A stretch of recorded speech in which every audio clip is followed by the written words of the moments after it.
Bonjour et bienvenue sur le podcast Le Fauteuil Rose. Aujourd'hui, j'accueille une autrice de l'ombre qui s'appelle Sonia Rios. Je vous la présente. Sonia, bienvenue à toi. Bonjour, bienvenue, merci.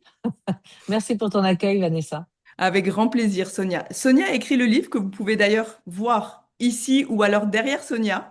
Sonia, parle-nous un petit peu de ton livre. Et C'est un présente-toi parcours. aussi, on veut savoir qui tu es. Alors, Sonia Rios, d'origine italienne, et je suis aussi très hispanophone dans ma vie, puisque mon mari est espagnol et j'ai toujours parlé espagnol petite.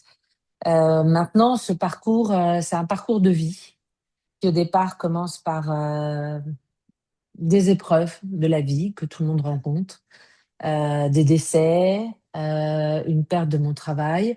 Et puis la sortie de Covid aussi, que tout le monde a connu un peu en mode on devient quoi, on fait quoi. Et je me suis mis à écrire pour mettre en place tous ces projets que j'avais et pour me dire de toute façon, je peux pas tomber plus bas, soit je vais tomber très bas, soit je m'en sors. Et j'ai décidé de m'en sortir. Et j'ai commencé à écrire ce parcours, ce que j'ai essayé, les outils que j'ai testés, la méditation, l'hypnose, plein de petites choses comme ça, le jeûne intermittent. Et à la fin de ce parcours, j'ai fait lire cet écrit à une amie, à mon mari, à mes fils. T'as pas eu Et peur de le faire lire à ton mari, non? non, parce qu'il connaît, je suis quelqu'un, alors j'ai découvert que j'étais une hypersensible, ce qui expliquait aussi beaucoup de choses, beaucoup de réactions par rapport à beaucoup d'événements qui se passaient dans ma vie. Et puis, ça m'a permis aussi d'en faire une force maintenant. Quand on le sait pas, l'hypersensibilité, ça peut devenir une faiblesse. Mais quand on en prend connaissance et conscience, c'est vrai que ça peut devenir une force. Mais il faut le savoir qu'on est hypersensible. Oui, ouais, ouais, ouais. C'est pas évident. Il y a quand même des signes, hein. Quand tu te mets à pleurer sur un passage de film, 2 heures après, tu te dis, bon, ok, c'est qu'un film et que tu continues dans cette émotion très vive, tu te dis, bon, bah, soit je suis pas normale, soit il y a quelque chose au fond de moi qui fait que j'ai ces émotions très vives, hein. Moi, j'ai lu ton livre et honnêtement, il m'a donné la larme à l'œil. Alors, il faut savoir que Sonia et moi, nous sommes passés par la même maison d'édition. Donc, c'est Mhm, important de le souligner aussi. Et donc, comme vous pouvez le voir, et encore, j'aurais pu en mettre plus hein, de petits oranges dans ce livre. Mais il y a vraiment des choses qui m'ont interpellée. Déjà, il y a un chapitre qui m'a interpellée, c'est le pouvoir de lister pour réaliser vos projets. Des listes. Et j'ai trouvé que ce chapitre était vraiment formidable. J'ai trouvé aussi, quand tu donnes tous les livres qui t'ont inspiré, je trouve que ça, c'est beau pour une autrice de l'avoir mentionné, parce que pas beaucoup le mentionnent. Et je trouve mhm. que c'est très, très bien. Et si vous voulez, Sonia a passé son permis à 57 ans. Explique-nous, Sonia, pourquoi cette révélation? L'horreur. Ça a été très, très difficile de passer son permis, surtout en région parisienne, hein. J'avais jamais passé mon permis. J'avais eu un accident petite en allant en Italie avec mon père et je me rappelais pas de cet accident, hein, vraiment. Et j'ai jamais passé mon permis. Et en fait, en découvrant qu'avec ton compte formation, maintenant tu peux passer ton permis, tes points te permettent, enfin ce que tu as gagné sur ton compte formation, te permet de passer ton permis. Je me suis dit, bah, pourquoi pas, on y va de toute façon. Voilà. Mais ça a été très difficile parce qu'il y a le regard des autres, parce qu'il y a la peur, parce que c'est une grosse épreuve. Parce que tu es Et entourée de jeunes, ça t'a fait peur? oui, et puis j'avais jamais conduit, donc la conduite c'est quelque chose d'effrayant, je trouve. Et en fait, j'ai pris vraiment du plaisir à le faire, même si ça a été très compliqué. Je raconte justement comment la première fois j'ai raté J'ai en me pleuré sur ce disant chapitre-là. en me disant, bah voilà, bon, bah, maintenant, qu'est-ce que je fais au bout de tant d'heures de conduite? Et puis, finalement, je me suis mis en mode projet. Dans mon ancien boulot, j'étais chef de projet pour de l'événementiel. Et je faisais beaucoup de listes, effectivement, de tout ce qu'il fallait prévoir, des imprévus aussi. Et je me suis visualisée en ayant le permis, en me disant, pourquoi pas? Enfin, qu'est-ce qui va t'empêcher, toi, à 57 ans, de le passer? Et voilà. Et je l'ai eu avec le maximum de points. Ça, c'est bien. Mais je crois, oui, juste pour rebondir sur ce que tu disais, alors je ne sais pas si c'est vrai ou pas, mais il me semble, on m'a dit ça il y a 2 jours d'ailleurs, qu'on peut plus maintenant financer le permis avec le compte CPF apparemment, parce qu'il y a beaucoup eu de tricheries. D'abus. Ah oui. Ouais. Alors, je ne sais pas Bah, c'est si, voilà, juste une nuance au cas où des personnes voulaient passer son permis avec le compte CPF, renseignez-vous quand même. Sonia a pu le ouais. passer, en tout cas, si, voilà, à cette période-là, toi, c'était possible. Mais après, c'est ce qu'on m'a dit. Donc, c'est vrai que moi, j'ai mon permis, donc je me suis pas renseignée, mais c'est bien de le dire. Je voulais que tu nous parles un petit peu, Sonia, enfin, du livre. Qu'est-ce que ça t'a apporté de l'écrire et à qui il peut parler d'après toi? Alors, l'émotion. Quand j'ai su que j'allais être publiée, une grosse émotion. Je me suis dit, waouh. J'ai envoyé ce livre à 4 maisons et j'ai eu 2 propositions de contrat. J'ai choisi le même éditeur que toi, Les Trois Colonnes, parce qu'il y avait cette démarche très humaine, hein, j'ai trouvé, d'accompagnement. Et ce que ça m'a apporté, en fait, c'est un cercle de bonheur, je dirais. J'ai eu des témoignages très touchants de personnes qui m'ont dit, oh, je me suis retrouvée sur ce passage. Oh là là, tu sais, je suis en train de passer mon permis, donc ton livre, vraiment, moi, ça va m'aider. Ou alors, maintenant, je vais oser. D'ailleurs, c'est le titre de ton livre, Oui, Ose briller. Et ça a donné du courage à certaines personnes qui se disent, ouais, mais moi, j'ai 50 ans, oui, mais après, ou d'autres personnes qui n'osent pas, voilà, qui se sont dit, pourquoi pas, finalement, pourquoi pas moi? Oser changer, c'est ça, ça. c'est important. Mais le Se titre donner de la ton livre, permission. oui, tout à fait, tu l'as bien résumé. Mais le titre de ton livre, prendre le volant de ta vie, je trouve que il m'a tout de suite sonné, hein. Vraiment, pour moi, ça a été un déclencheur et honnêtement, enfin, je sens que je vais le relire, hein. Parce que, en toute honnêteté, moi, j'ai 37 ans, on a 20 ans d'écart. Mhm, Et honnêtement, ton livre, bah, il me parle totalement. Sincèrement, de toute façon, je pense que tu as beaucoup plus d'expérience de vie que moi. Donc, ton expérience de vie que tu as accumulée, finalement, elle peut servir aussi à des personnes beaucoup plus jeunes. Et ça, c'est vraiment tout à fait. important parce que quand je reprends c'est ce que j'étais en train de regarder tout à l'heure, le chapitre, celui-là, donc Rien ne change si vous ne changez rien, ce chapitre-là, Mhm. il m'a bouleversée. J'ai lu, je peux me permettre de lire la première phrase, Sonia? Oui, bien sûr, Avant de m'inscrire à cette auto-école, il m'a fallu un long cheminement de réflexion pour faire ce choix. Et ben, en fait, je suis exactement aujourd'hui même dans le même cheminement, pas pour l'auto-école, mais pour un projet professionnel. Et en fait, quand j'ai vu ça, j'ai dit non. Et c'est pour ça que vraiment ton livre, toi, tu parles du permis dans ce chapitre-là, mais ça peut être en fait quelqu'un qui se reconnaît pour un autre projet professionnel. tout à fait. Faut pas s'interdire. C'est ça. Faut pas s'interdire de rêver, de reprendre le volant de sa vie, donc les rênes de sa vie, de se dire, mais pourquoi? Qui va m'empêcher de le faire? Qui? Nous-mêmes, des fois, souvent. Ben c'est ça, c'est ça. On se met des barrières, on se met des interdictions, et puis on est aussi dans un mode de fonctionnement de schéma. Oui. Souvent, on se dit, oui, bon, bah, voilà, alors ça, je l'ai raté, effectivement, ça va se repasser comme ça, et puis les choses vont, bon, c'est pas pour moi, allez, je laisse tomber. Alors, on procrastine, on se dit, bon, demain, je verrai, et on remet toujours à demain. Et finalement, bah, la vie est courte. Et il faut pas attendre d'avoir des épreuves fracassantes dans sa vie pour y aller. Faut y aller quand on a envie. Si vraiment on a un projet qui nous tient à cœur, faut y aller.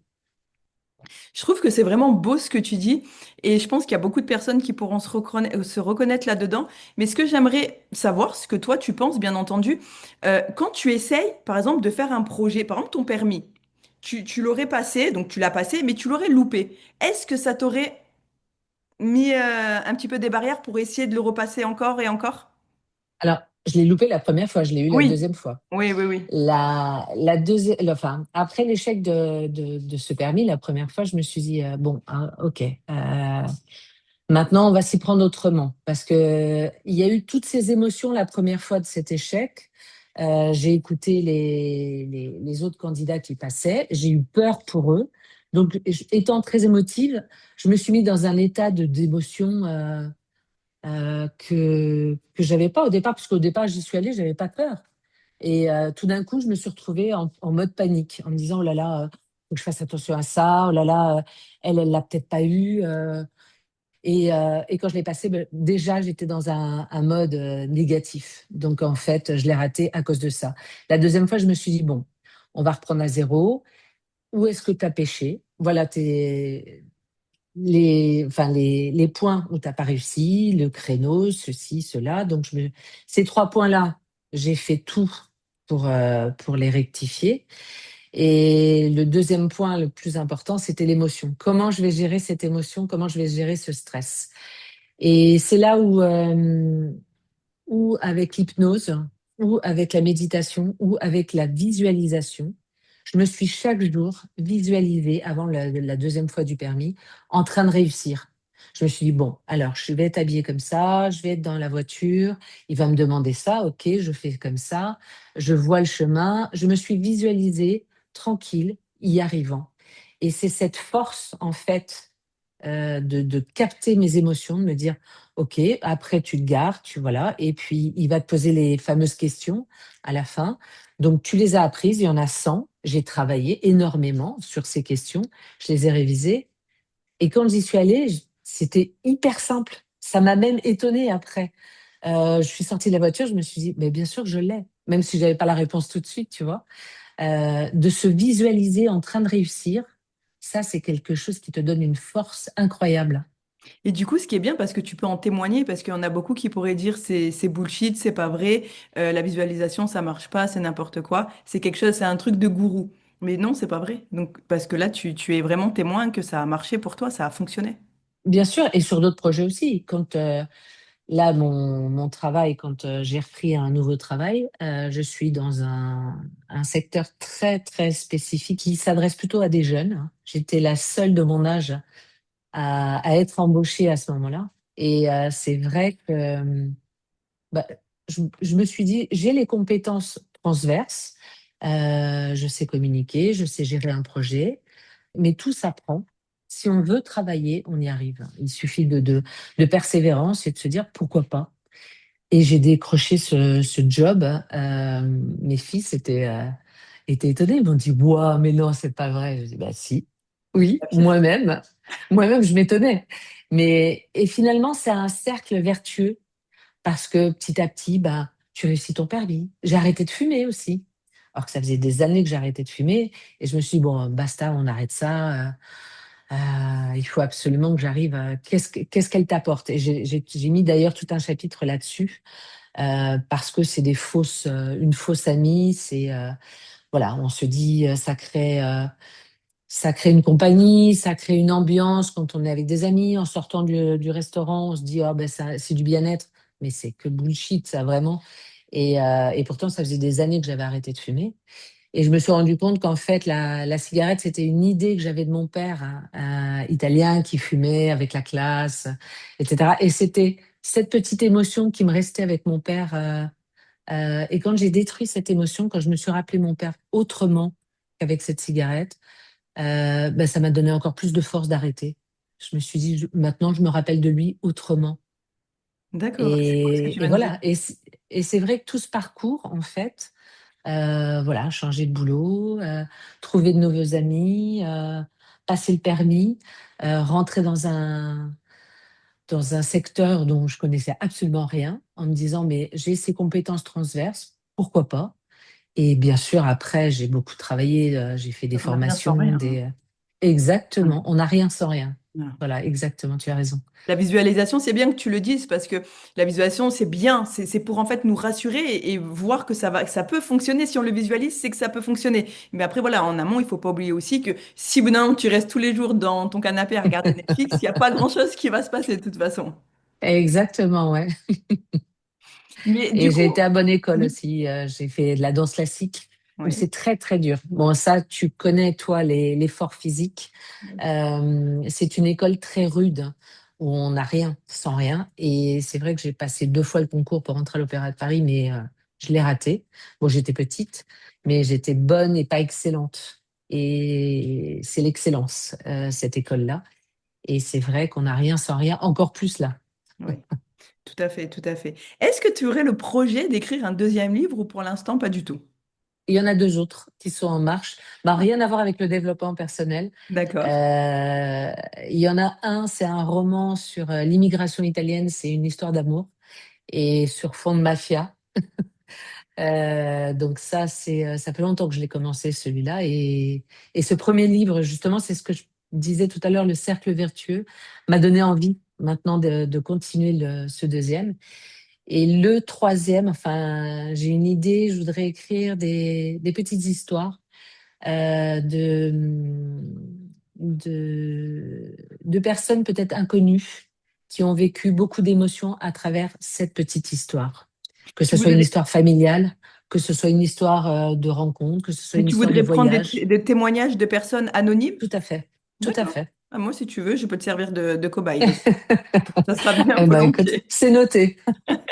Et du coup, ton livre sur l'immigration italienne m'intéresse. Alors, blague à part, je suis d'origine italienne. Mon mari, lui, est italien. Il n'a pas de papier français. Enfin, il est en France depuis 30 ans, mais c'est un Italien. Et en fait, D'accord. ce que je voulais vraiment te dire, c'est que j'ai l'impression, je le dis donc là pendant notre interview, j'ai l'impression que t'es ma mentor en fait. Bah, on s'est jamais vu. J'ai lu ton livre, on se voit aujourd'hui pour la première fois. Mais en fait, je trouve que tu as une sagesse en toi et surtout une expérience de vie qui est vraiment, vraiment puissante.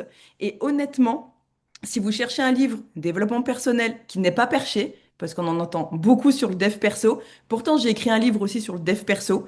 Celui de Sonia est vraiment formidable. Et je rajouterai la différence qu'il y a avec le mien, parce que le mien est formidable aussi, c'est que Sonia a l'expérience de vie que moi, je n'ai pas encore. Donc sincèrement, si vous souhaitez vous le procurer, Sonia va vous dire où vous pouvez vous le procurer. Alors, en précommande, Fnac.com, Amazon, Cultura. Et dans les librairies aussi, on peut le précommander. C'est parfait, c'est vraiment Voilà. parfait.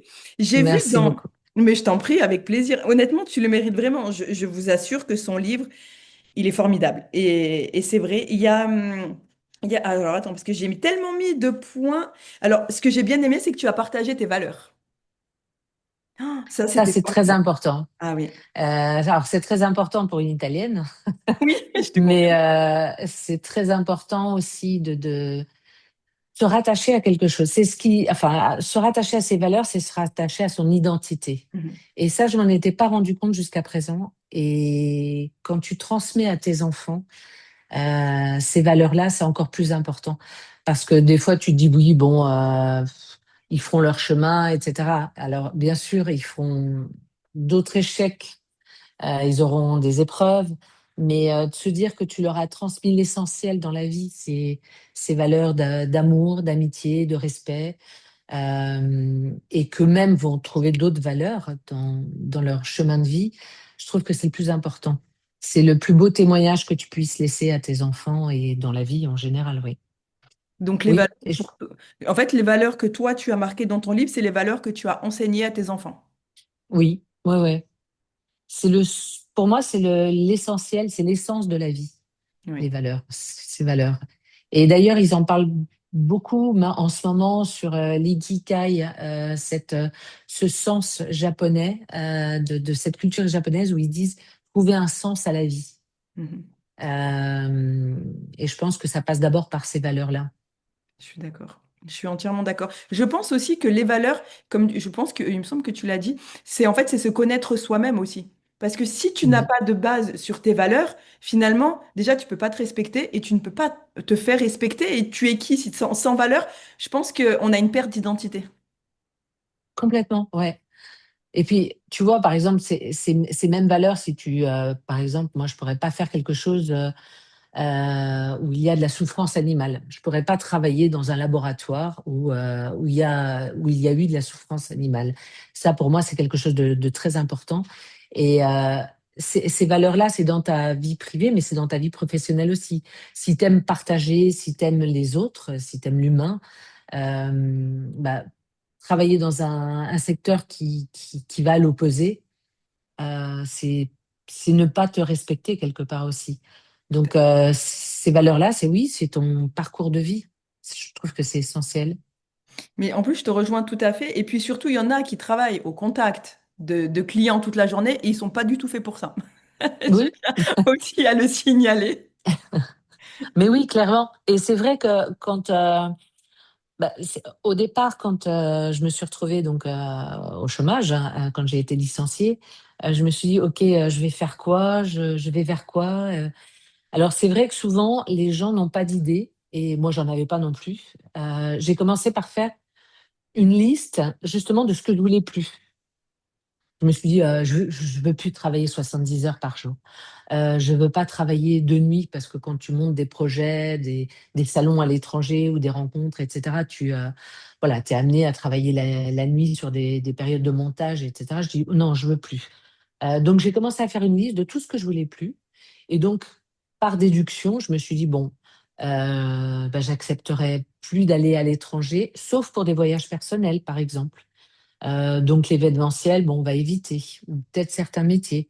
Le tourisme, ah oui, alors le tourisme, on travaille beaucoup pendant les vacances, non, j'ai envie de partager avec ma famille maintenant et pas travailler forcément pendant des périodes d'été, etc., etc. Et par déduction, j'ai évité certains secteurs et avec mes compétences, je me suis dit, qu'est-ce que j'ai comme compétences? J'ai fait un bilan personnel en me disant, bah ça j'aime bien, ça j'aime bien être en contact avec les clients, ça j'aime bien aussi. Ça je pourrais par curiosité, mais aussi par formation.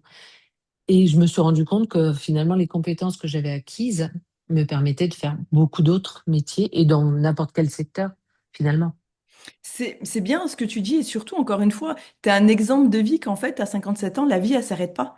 Parce Ah, que, surtout au pas. contraire, et puis Et puis, et c'est ça, moi j'ai traversé une grande dépression et je me suis dit, mais à 37 ans, ma vie elle est finie, j'ai pas de projet, quoi, j'ai pas de carrière professionnelle. Et ça me faisait peur, j'étais dans le domaine du sport depuis toujours, enfin depuis 5 ans, pas depuis toujours, mais j'étais ambulancière, j'étais secrétaire médicale, toujours avec l'humain. Et ce diplôme de coach sportif, je le rêve depuis des années, j'arrive pas à l'atteindre. Et ton livre, je t'assure, il a éveillé et réveillé quelque chose en moi. Donc honnêtement, ça m'a permis de me dire, elle a 57 ans, elle a réussi à changer tout ça dans sa vie. Je me suis dit, waouh, il y a 20 ans de plus que moi, j'ai dit, je peux y arriver en fait. Et donc du coup, j'ai dit, merci Sonia, sincèrement, merci. ah bah, merci à toi, Vanessa. Je vais te suivre, hein. Au pas, au pas. Je Mais vais te suivre. non, sincèrement, c'est une très belle découverte. Je suis ravie d'avoir ton livre. Est-ce que tu as déjà trouvé des maisons d'édition pour tes prochains ouvrages? Non, pas encore. Non, non, mais ils sont pas finis, donc Ah, mais là, non. tu nous as Je mis l'eau à la savoure. bouche, hein. Nous, on veut sur l'immigration italienne, hein. Non, il n'est pas encore fini. Je dirais qu'il est à 80%. D'accord. Et c'est tellement, bah, ça a tellement rien à voir. Il y a tellement des passages. Parce que l'immigration italienne, c'est mon histoire aussi quelque part. C'est cette histoire de racisme aussi qu'il y avait dans les années 60-70, hein, faut pas l'oublier. Et c'est aussi tout ce qui est rattaché à mon enfance. Donc il y a beaucoup de passages avec ma grand-mère qui était un peu particulière, qui a vécu très très âgée, jusqu'à 101 ans, Waouh. qui a eu 11 grossesses, qui a vécu dans le nord de l'Italie, qui a vécu un tremblement de terre, beaucoup Tu en d'épreuves. parles dans ton livre de ta grand-mère, hein, Oui, de ta ah nonne. oui, Oui, oui. ouais, la nonna, c'est très important. De même, je parle aussi du tiramisu de la nonna, Oui. euh, parce que toutes ces valeurs, enfin, c'est des saveurs aussi, on oublie aussi tous nos sens, Oui. quelque part, avec voilà, ces événements. Tout va très vite maintenant, et c'est dommage qu'on oublie aussi ces valeurs d'enfance. C'est des ressources. Je pense que c'est une ressource pour tout le monde de garder une saveur, un souvenir, Mm. un endroit où on a été. Tout ça, ça nous construit. On s'en rend pas forcément compte au départ Ouais, quand c'est on est vrai. plus jeune. C'est C'est vrai, en c'est vrai. vieillissant qu'on s'en rend compte. Oui, ça c'est vrai. Je voulais, avant qu'on nous terminons, parce que nous avons bientôt terminé, tu as fait un gratitude et remerciement donc à tes enfants et à ton amour. Ton amour, je suppose que c'est ton mari, on est d'accord? Bon, je le sais, Ouais. je l'ai lu, mais je laisse le suspense aux personnes qui nous écoutent aussi. Et c'est juste magnifique ce que tu as écrit. Donc, on va pas le dire parce que ce qui est important, c'est que les gens aussi se procurent le livre. Et c'est pour ça que je fais les interviews pour qu'on découvre des nouveaux talents, des auteurs de l'ombre qui n'ont pas la chance d'être dans le milieu, si je peux dire ça comme ça. Donc, de Oui, débuter. Mais la déclaration que tu as faite à ton mari, il a une femme formidable. Cisco, c'est ça? Cisco, oui. Et oui, ça dure, mais ça se nourrit, cet amour. Oui. Oui, oui, oui. Oui. Ben, en tout cas, on On vous... n'en a qu'un. Oui, Je pense oui. qu'on n'en a qu'un dans sa vie avec un grand A Ouais, et faut le protéger. je suis d'accord. Si on a la chance de le savoir, parce que des fois on le sait trop tard. C'est vrai aussi, c'est vrai. Mais Sonia, je te remercie infiniment. Merci beaucoup, Vanessa. Avant qu'on se quitte, est-ce que tu pourrais donner un seul mot à ton livre? Résilience, Renaissance, un seul mot. La vie, profiter de la vie. Chaque jour est une nouvelle opportunité. Merci beaucoup, Sonia. Merci, Vanessa. Je te dis à bientôt et je vous souhaite à vous la plus belle des journées.